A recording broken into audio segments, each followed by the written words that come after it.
Le premier chapitre concerne les civils et les militaires dans la Première Guerre mondiale. La guerre oppose deux camps, d'un côté l'Entente, avec la France, le Royaume-Uni, la Russie, l'Italie, puis les États-Unis à partir de 1917. L'autre camp est constitué des puissances centrales, l'Empire allemand, l'Empire d'Autriche-Hongrie et l'Empire ottoman. Parmi les principales dates à connaître sur cette frise, il y a l'entrée de la guerre ou la déclaration de guerre en août 1914 et l'armistice du 11 novembre 1918 qui symbolise la fin de la guerre. Alors il y a trois périodes dans cette guerre. Tout d'abord la guerre de mouvement de 1914 à 1915 où les combattants sont debout et attaquent en courant. Puis la guerre de position de 1915 à 1918, elle se passe dans les tranchées, la défensive l'emporte sur l'offensive. Et enfin, la dernière année de guerre, en 1918, c'est à nouveau une guerre de mouvement, avec une guerre devenue technologique, où les États ont mobilisé leur industrie.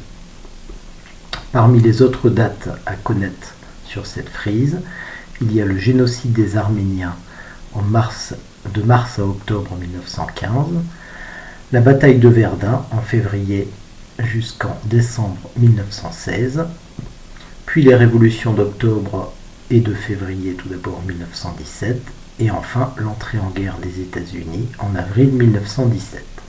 Mais ce qui clôture réellement la guerre, c'est le traité de Versailles, signé le 28 juin 1919. Alors, première partie, combattre dans les tranchées les soldats dans la guerre. La guerre des tranchées correspond à la guerre de position.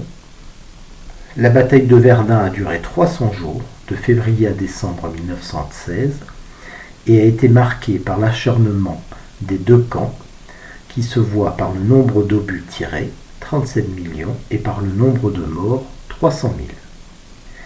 Les soldats doivent porter des masques à gaz car on utilise des armes chimiques. Ils sont enterrés dans des tranchées.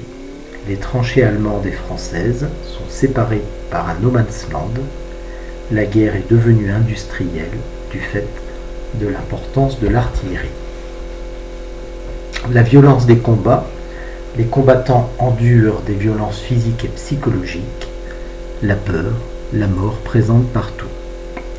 C'est une violence de masse, violence sans précédent dans un conflit, car il y a une volonté de destruction réciproque des adversaires.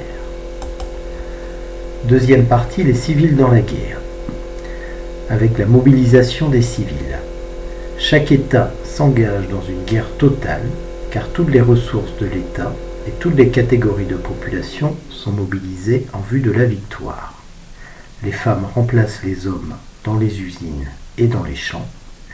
La production massive d'armement est assurée par l'arrière et les usines Renault se reconvertissent dans la production d'obus. Les États ont recours aux emprunts auprès des populations et des États-Unis. On veille au moral des militaires comme des civils, les lettres des soldats sont surveillées, la presse est censurée et la propagande est intense afin que tous soient mobilisés dans l'effort de guerre. Mais les civils sont aussi victimes de la guerre. La violence s'exerce d'abord sur les champs de bataille, mais elle s'exerce aussi contre les civils. Les bombardements des villes terrifient les populations. Certaines régions sont occupées par l'ennemi. La population est obligée de travailler pour l'adversaire. En Belgique et dans le nord-est de la France, des milliers de civils sont envoyés dans les camps de travail ou les camps d'internement. Le génocide des Arméniens. Entre 1915 et 1916 se déroule le génocide des Arméniens dans l'Empire ottoman. C'est une minorité chrétienne, déjà victime de persécutions. Ils sont accusés par les Turcs de complicité avec l'ennemi russe.